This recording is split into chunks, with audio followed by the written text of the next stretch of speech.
Baik, bersyukur pada Allah hari ini kita bisa bersilaturahim di sekolah ini. Mudah-mudahan nanti apa yang saya sampaikan memberikan informasi yang positif bermanfaat untuk diri saya pribadi dan untuk adik-adik semua. Sebelumnya perkenalkan, nama saya Eko Didi Novianto. Sehari-hari saya bertugas sebagai penyuluh dan perawat di salah satu rumah sakit swasta di Kota Pekanbaru. Baik, boleh tepuk tangan dulu buat kita semua. Ya.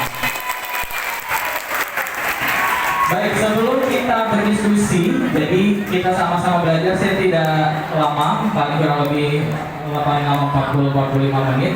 Boleh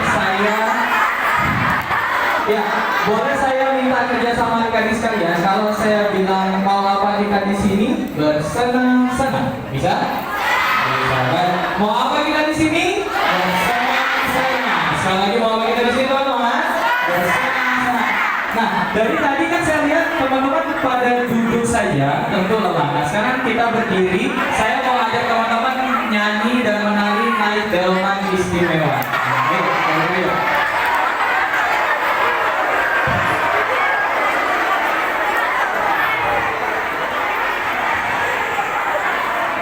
Baik, gerakannya cukup sederhana. Jadi nanti saya akan, tahu kan lagu naik delman istimewa? Baik, gerakannya seperti ini.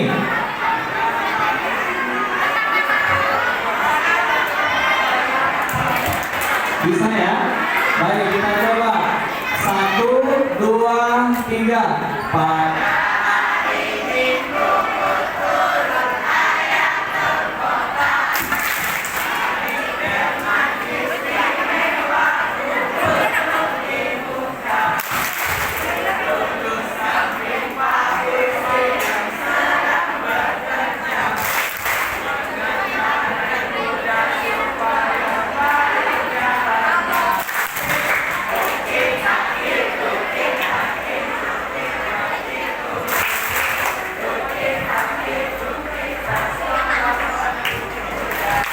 Baik, tadi kita melaksanakan dengan gerakan slow motion, ya, pelan-pelan. Ya. Nah, sekarang kita akan lakukan dengan gerakan yang sedikit lebih cepat. Siap? Baik, kita mulai dari sekarang. 1, 2, 3.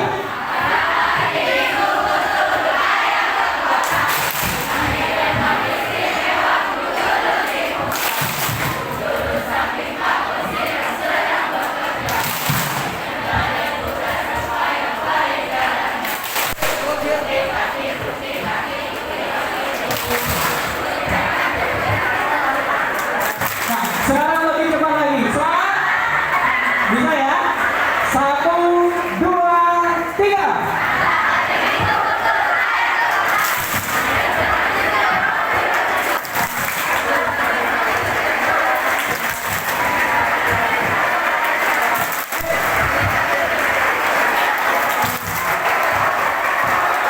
Sudah baik. Terima kasih dan boleh duduk kembali.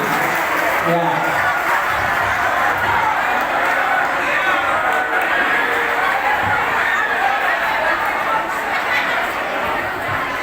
Ya, jadi gerakan yang kita lakukan tadi adalah salah satu ice breathing atau pemanasan yang dilakukan untuk menguras otak kita. Jadi seorang remaja yang setiap paginya melakukan aktivitas brainstorming atau senam otak seperti tadi terlihat sederhana, lucu seperti itu, tapi sebenarnya itu melatih otak kita untuk terus berkonsentrasi dan konsentrasi.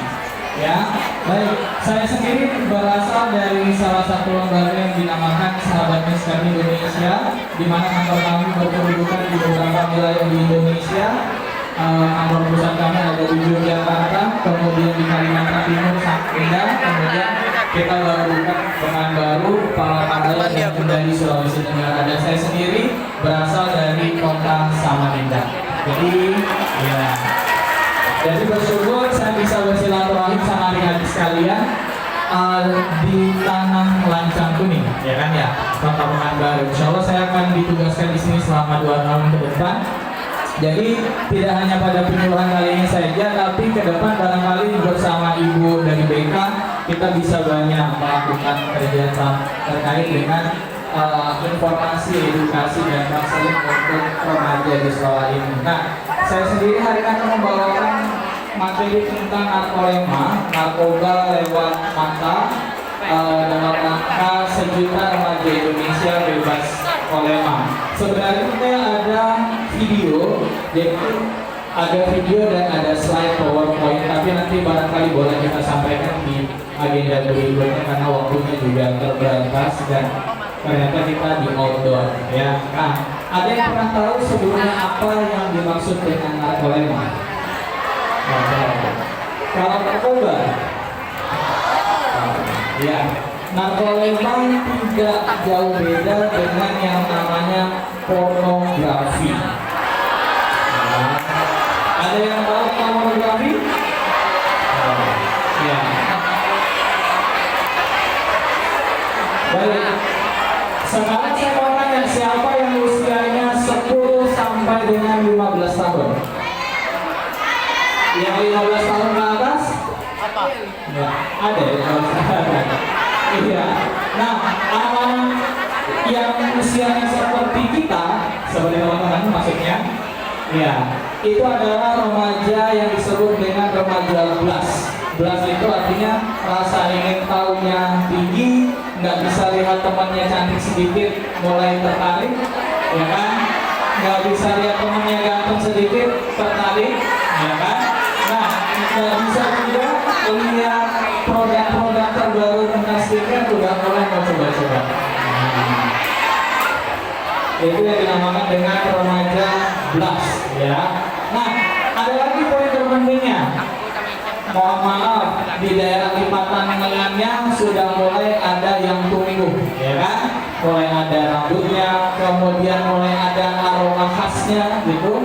Kemudian untuk yang laki-laki barangkali dulu suka tiduran nggak pakai baju,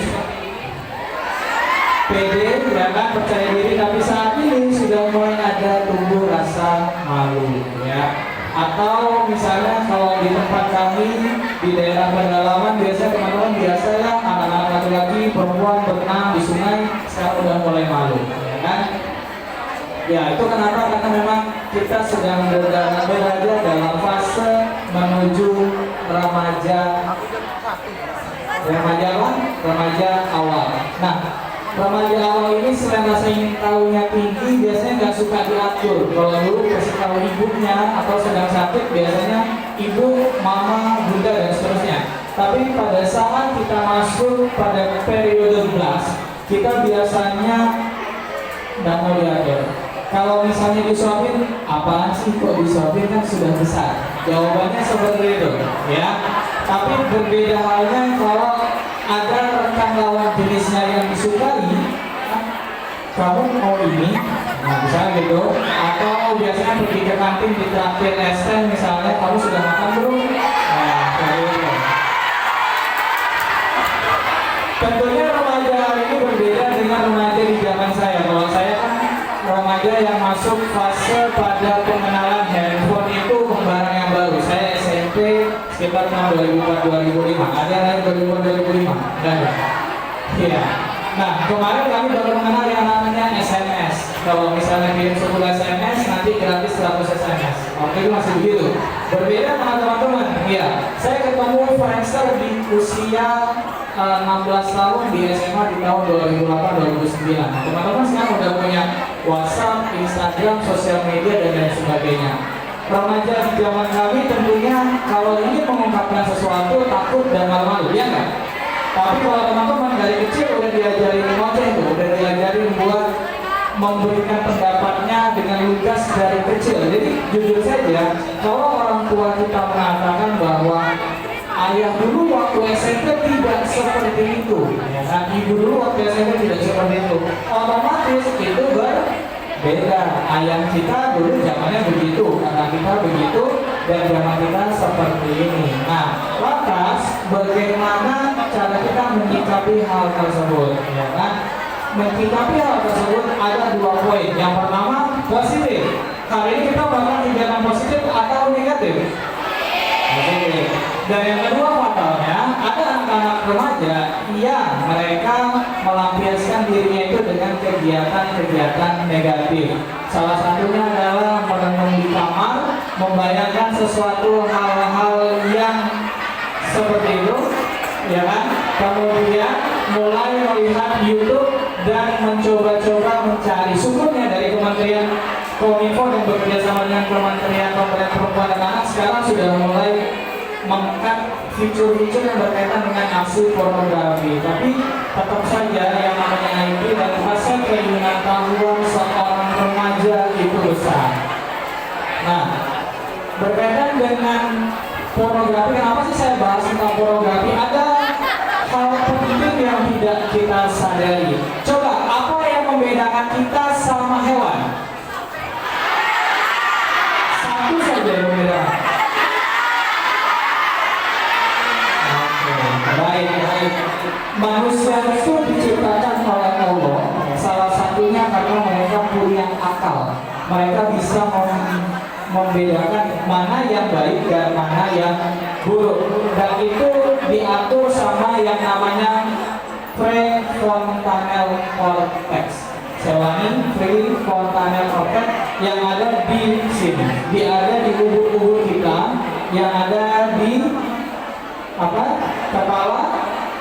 kepala kita. Jadi kalau kita bayi, ubur-ubur kita masih suka berdenyut-denyut. Ada yang pernah pegang denyutan di sini? Ya, disitulah letak prefrontal cortex kita. Ya, jadi itulah salah satu yang membedakan manusia dengan hewan. Jutaan hewan Allah ciptakan, tapi mereka tidak punya prefrontal cortex. Artinya, kalau kita sebagai remaja tidak bisa membedakan mana yang baik dan mana yang buruk, maka kita tidak lebih sama daripada hewan. Nah, seperti itu teman-teman. Nah, berkaitan dengan isu pornografi sendiri, kalau kita menonton pornografi lebih dari 32 kali di dalam satu tahun atau satu siklus periode kehidupan manusia, Anda boleh percaya atau tidak, maka yang akan terjadi adalah prefrontal cortex itu akan rusak. Sehingga pemikiran yang kita munculkan itu tidak lagi positif. Secara tidak langsung, yang paling bisa dirasakan adalah mulut mulai mengatakan A, B, C yang berkaitan dengan isu-isu yang negatif. Biasanya suka bilang mohon maaf, tidak untuk dicontoh, kurang ajar. Contohnya seperti itu. Dasar ya, kamu kurang ajar. Seperti itu. Itu contoh. Kita mulai mengatakan sesuatu yang negatif karena prefrontal cortex kita sudah rusak. Yang kedua, mulai imagine atau mulai membayangkan hal-hal yang belum waktunya untuk kita bayangkan. Akhirnya apa? Fokus belajar kita mulai tidak konsentrasi. Kemudian yang ketiga adalah kita mulai membayangkan hal tersebut sehingga menginginkan hal-hal tersebut. Sehingga yang terjadi apa? Anak-anak punya anak-anak. Subhanallah dengan ya, paham ya maksud saya ya? Jadi anak-anak tapi punya anak, ya kan? Dan itu sangat tidak diharapkan. Bayangkan untuk beli bakso atau mau jajan sate padang saja, mau minta uang masih minta gitu kan? Terus bagaimana untuk membiayai si anak punyanya si anak tadi, ya kan? Seperti itu, ya. Jadi saya berharap dari penyuluhan ini tidak banyak yang yang bisa saya sampaikan, tapi ada poin penting.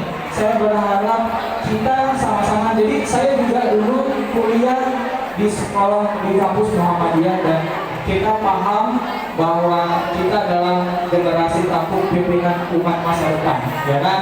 Kalau di sekolah kita punya IPM, kalau kita di mahasiswa kita punya IMM, ya kan? Kemudian nanti kita ada pemuda dan sebagainya. Siapa lagi yang akan memegang tampuk kepemimpinan organisasi kita kalau kita sendiri tidak mempersiapkan kita menjadi pribadi yang berkualitas sejak saat ini? Siap menjadi orang baik?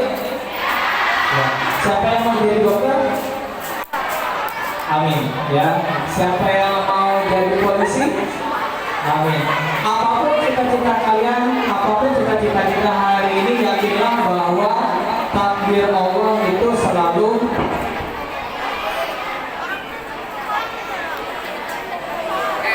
itu ke siapa tuh mati nak?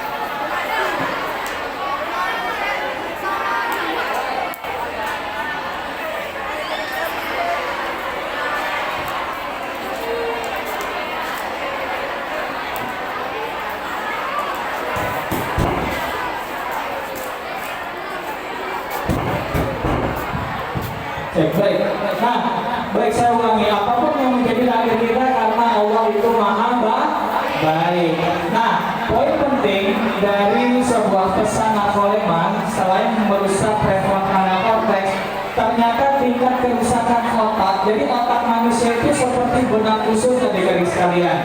Suatu hari kalau kalian menjadi mahasiswa atau tenaga kesehatan, kalian akan lihat atau nggak usah lah. Sekarang kalian bisa lihat di YouTube, tinggal klik proses operasi otak manusia.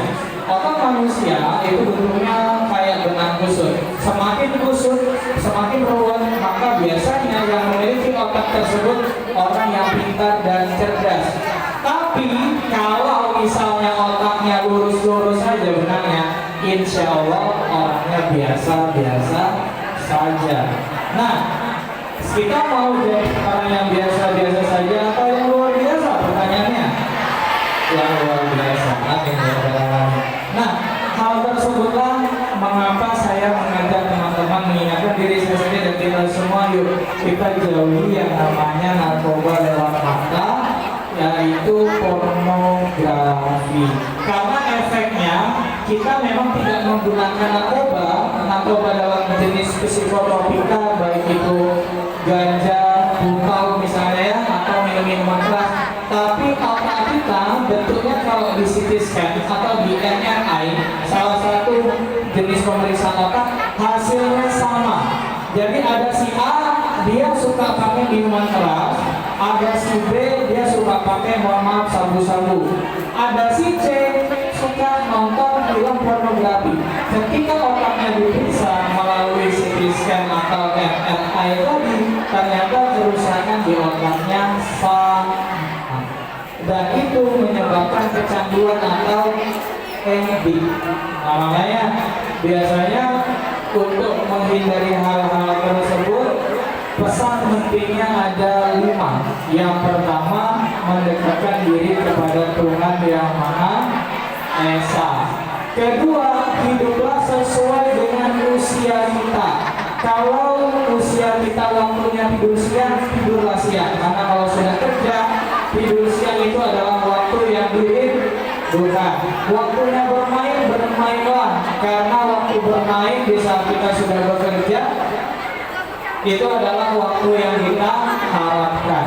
Kemudian yang lagi baper sama lawan jenisnya, stop terlebih dahulu. Karena kita tidak berharap anak-anak punya anak.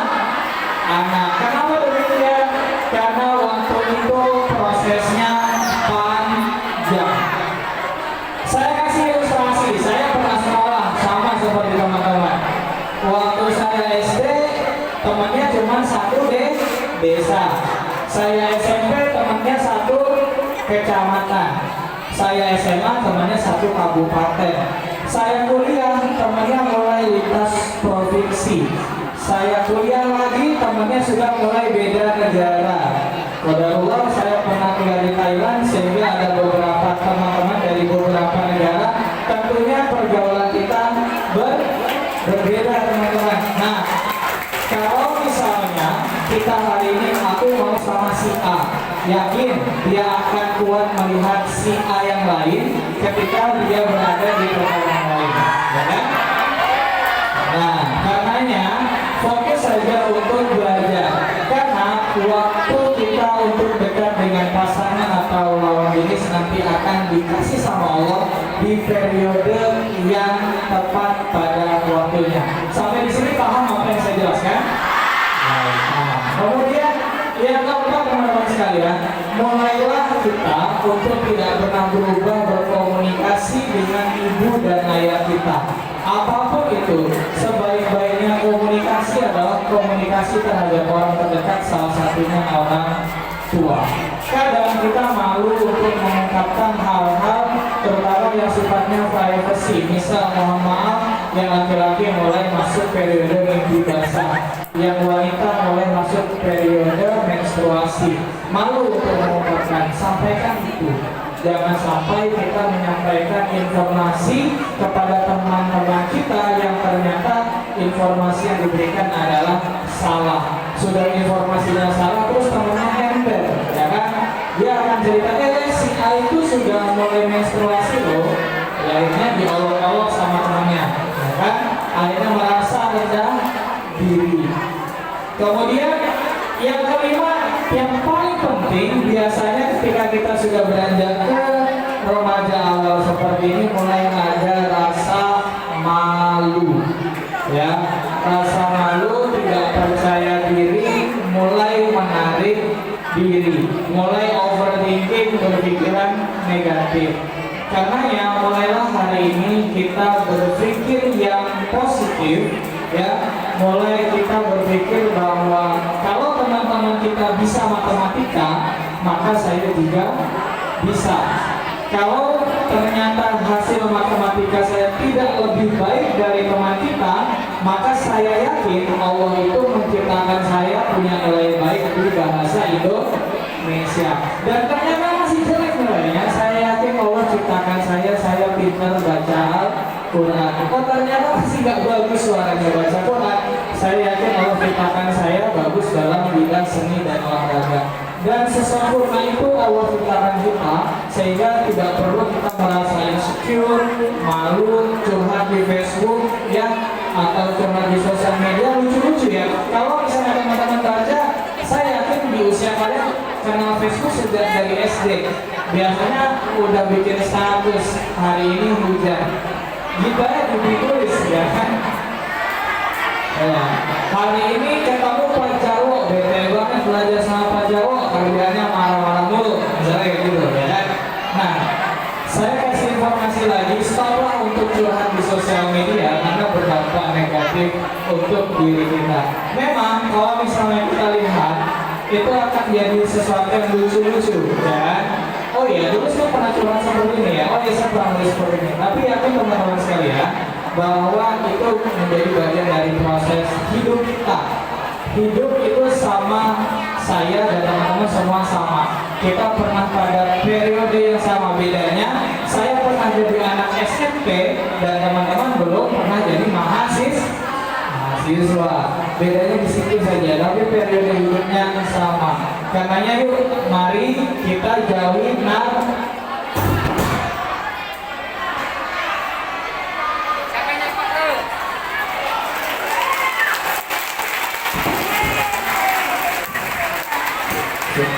Baik, satu kita jauhi narkoba. Ingat, poin pentingnya narkoba dapat menyebabkan kerusakan sama seperti orang yang menggunakan narkoba. Berapa kali dia akan menyebabkan kerusakan otak?